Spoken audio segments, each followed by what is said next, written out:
غربت تیرا کھ نہ رہے، غریبی دی کوئی حد ہوندی ہے؟ غربت کہ نبی پاک صلی اللہ علیہ وآلہ وسلم نے ارشاد فرمایا کثرت الذکر والصلاۃ علیہ تنفی الفقر، فرمایا کہ اللہ کا زیادہ ذکر کرنا اور مجھ پر زیادہ درود پڑھنا تنفی الفقر، غربت کو دور کر دے گا۔ القول البدیع کی یہ حدیث پاک ہے اور بڑی پیاری حدیث ہے۔ ہم ذرا اس حدیث پر غور کریں نا تو کتنا پیارا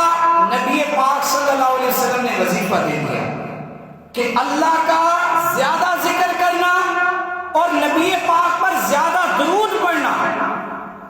یہ ایک ایسا عمل ہے کہ اللہ اس عمل کے ذریعے سے غربت کو دور کر دیتا ہے۔ ظاہر بات ہے ہمارا ایمان ہے،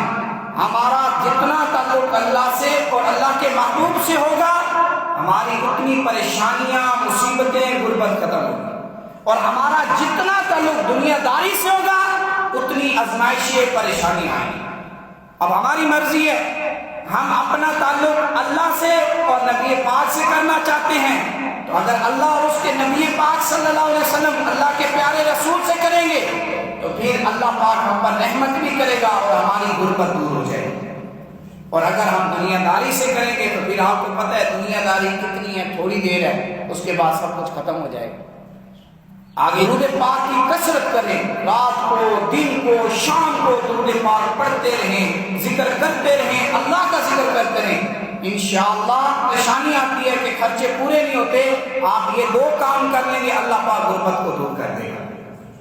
اور شاعر بڑے خوبصورت انداز میں فرماتے ہیں جود و سخا کا پرچم تو ہی، جود و سخا کا پرچم تو ہی، زخم جہاں کا مرہم تو ہی، مشکل کشا ہی تیرا ہی کام ہے، مشکل کشائی